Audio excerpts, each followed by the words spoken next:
En el presente vídeo lo que vamos a hacer es aprender a manejar y ver cómo están conformadas las tablas que nos permiten tanto determinar el margen de error en el muestreo a la hora de elegir el tamaño de una muestra, como la determinación del tamaño de la muestra mismo.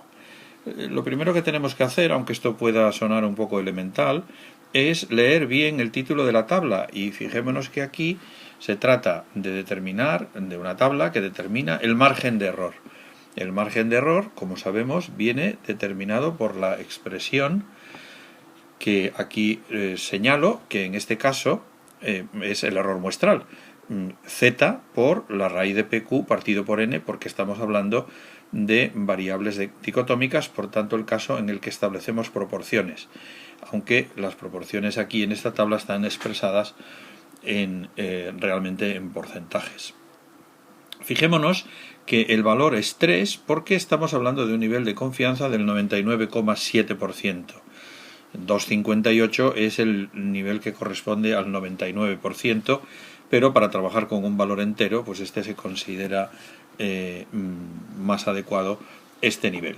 Bien, tiene dos dimensiones la tabla, que son justamente las dos dimensiones que están en la fórmula. Por una parte tenemos aquí el número de elementos de la muestra, que va en ciertos intervalos desde 25 hasta 50.000, naturalmente siempre luego se pueden tomar valores intermedios, y por otra parte en esta dimensión de aquí lo que tenemos son los valores de las proporciones, que van desde 1,99, que sería la situación de menor varianza. Ya recordamos que el producto de P por Q es la varianza de una variable dicotómica, y el caso de varianza mayor, que es la que se suele utilizar cuando no tenemos un dato fehaciente de cuál es la varianza del fenómeno en la población, que es 50-50. Pues bien, supongamos que nosotros, por la razón que sea, consideramos que podemos alcanzar una muestra de tamaño 300.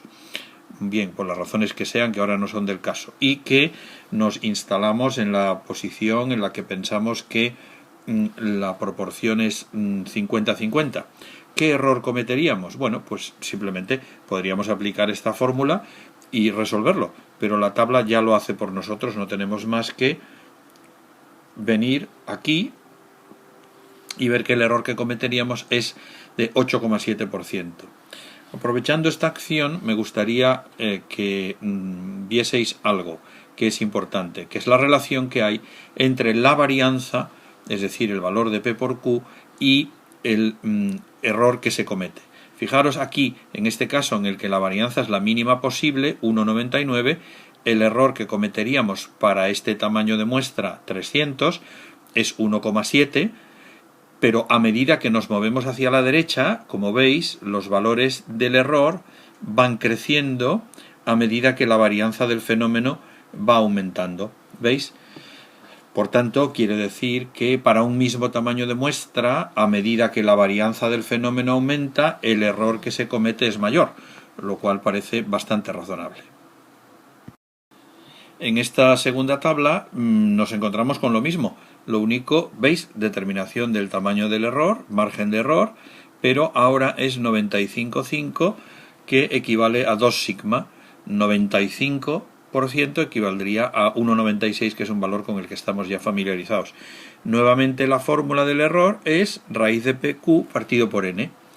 Bien, pues haríamos lo mismo. Veremos un ejemplo. Supongamos que consideramos que la situación de la población es 50-50, que es la máxima varianza posible. Si luego el fenómeno tiene menos varianza, pues el error lógicamente disminuye. Es habitual en las investigaciones que estimemos un tamaño de muestra y luego recalculemos el error una vez que hemos obtenido ya un tamaño de muestra real. Supongamos ahora también, para entrar en la tabla de otra forma, que por la razón que fuere, no queremos cometer un error mayor del 2%, que sería este error que estoy señalando aquí. ¿Qué tamaño de muestra tendría yo que tomar? Bueno, pues no hay más que seguir por esta línea y nos daríamos cuenta de que el tamaño de muestra es 2500. Claro, podría ocurrir que este tamaño 2500 sea inalcanzable por razones de tiempo, de presupuesto, de estructura en la población del fenómeno que vamos a estudiar, pues supongamos que decimos, bueno, pues tendríamos que reducir nuestras ambiciones y hacer que el error fuera, por ejemplo, del 3,5%. Fijaros, si nosotros reducimos el error, pues la población ahora sería de tamaño 800. ¿Veis? Por tanto, aquí podemos establecer otra relación, como a medida que el error disminuye o aumenta, el tamaño de la muestra lo hace también en la misma dirección. A mayor error, mayor tamaño de muestra. Esta tabla es un poco diferente a las anteriores, pero es también muy fácil de entender. Aquí, en este caso, lo que nosotros vamos a hacer es determinar el tamaño de la muestra con esta fórmula de aquí, que, como veis, es la expresión que tenemos en el formulario. Y el valor 4 equivale justamente a z², que son estas dos sigmas. ¿Cuáles son los parámetros de la tabla? Por un lado, tenemos los valores presumibles de P y Q, es decir, el producto PQ, y por otra parte tenemos los límites del error. Es decir, para un determinado valor de P y Q y un determinado nivel de error, ¿qué tamaño de muestra necesito? Por ejemplo, si nosotros tuviésemos una situación de PQ igual a 50 y no quisiéramos cometer un error mayor de 2,5%, ¿qué tamaño de muestra tendríamos que tomar? Pues el tamaño de muestra que tenemos que tomar es 1800. ¿Veis? De esta manera, entonces, lo que podemos hacer es relacionar P y Q, que es lo que tenemos en el numerador de la fórmula, para un determinado nivel de confianza y para un determinado error. De tal manera que la varianza del fenómeno, el error absoluto y el tamaño de muestra están relacionados tal como señala la fórmula. Esta tabla es similar a la anterior, pero para el caso de 3 sigmas. Como veis, sigue siendo una tabla que en su interior tiene tamaños de muestra. Si yo me preguntase, en una situación donde la varianza o el valor de P y Q en la población es 20-80, si yo tomo una muestra de 900, que es una muestra asequible, ¿qué error cometería? Pues ahora venimos y el parámetro del error sería 4. Por tanto, veis, podemos entrar con cualquiera de los parámetros y salir con el que nos interese. Esta tabla y la siguiente que veremos es un poco diferente a las anteriores. En las que vimos previamente se trataba de determinar el error o determinar el tamaño de la muestra en el caso de poblaciones finitas para dos niveles de significación o de márgenes de confianza que son los habituales.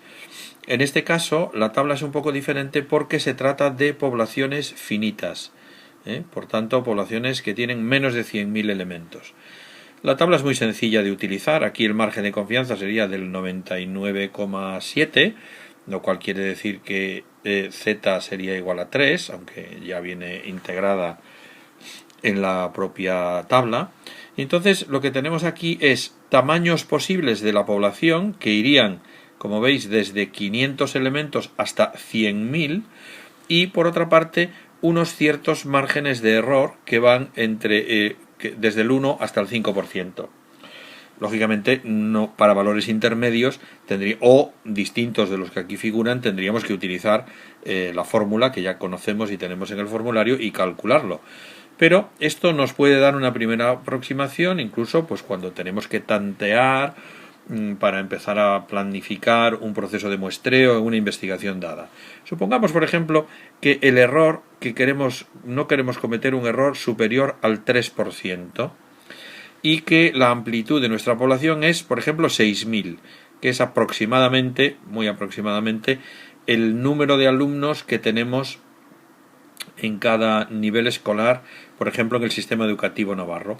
¿Qué tamaño de muestra tendría yo que tomar si la población es de 6.000 unidades y no quiero cometer un error mayor del 3% con un nivel de confianza del 99,7%? Bueno, pues sencillo. Lo que tenemos que hacer es cruzar estos dos valores y vemos que el tamaño de muestra que tenemos que tomar es de 1765. Como veis, un tamaño bastante grande. Si nosotros, por ejemplo, pero claro, esto se da por una razón, y es que, lógicamente, como la población es muy pequeña, pues lógicamente para un margen de error tan ajustado, el tamaño de muestra que tenemos que tomar es mayor. Si la población fuera una población infinita, pues veríais, podréis ir a las tablas anteriores, veréis que el tamaño de muestra para un 3% sería bastante más pequeño. Por ejemplo, en esta misma tabla nosotros podríamos decir, bueno, pues como 1700 sujetos, 1765 son demasiados, ¿qué pasaría si redujésemos a 783? Pues que el error que cometeríamos ahora sería del 5%, y nosotros tendremos que determinar si esto es aceptable o no.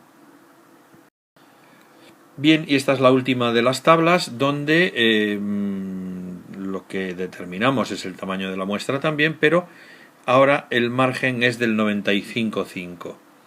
Si nosotros tuviésemos una población de 10.000 sujetos y quisiésemos tomar una muestra para no cometer en el cálculo de proporciones, porque todas las tablas que hemos visto son para proporciones, un error del máximo del 4% con este nivel de confianza, ¿qué tamaño de muestra habríamos de tomar? 588. ¿Veis? Al mismo tiempo, fijaos que el tamaño del error que estamos dispuestos a admitir es determinante. Fijaros, si para esta misma población nosotros aumentásemos un 1% el error y pasásemos al 5%, pues que el nivel sería del 3, el número de elementos sería 385, y si el error fuera del 10%, el número de elementos que tendríamos que tomar serían 99. Naturalmente, en todos los casos que hemos visto a lo largo de todo el vídeo, se entiende que la selección del número de sujetos o de unidades de investigación siempre es una selección aleatoria.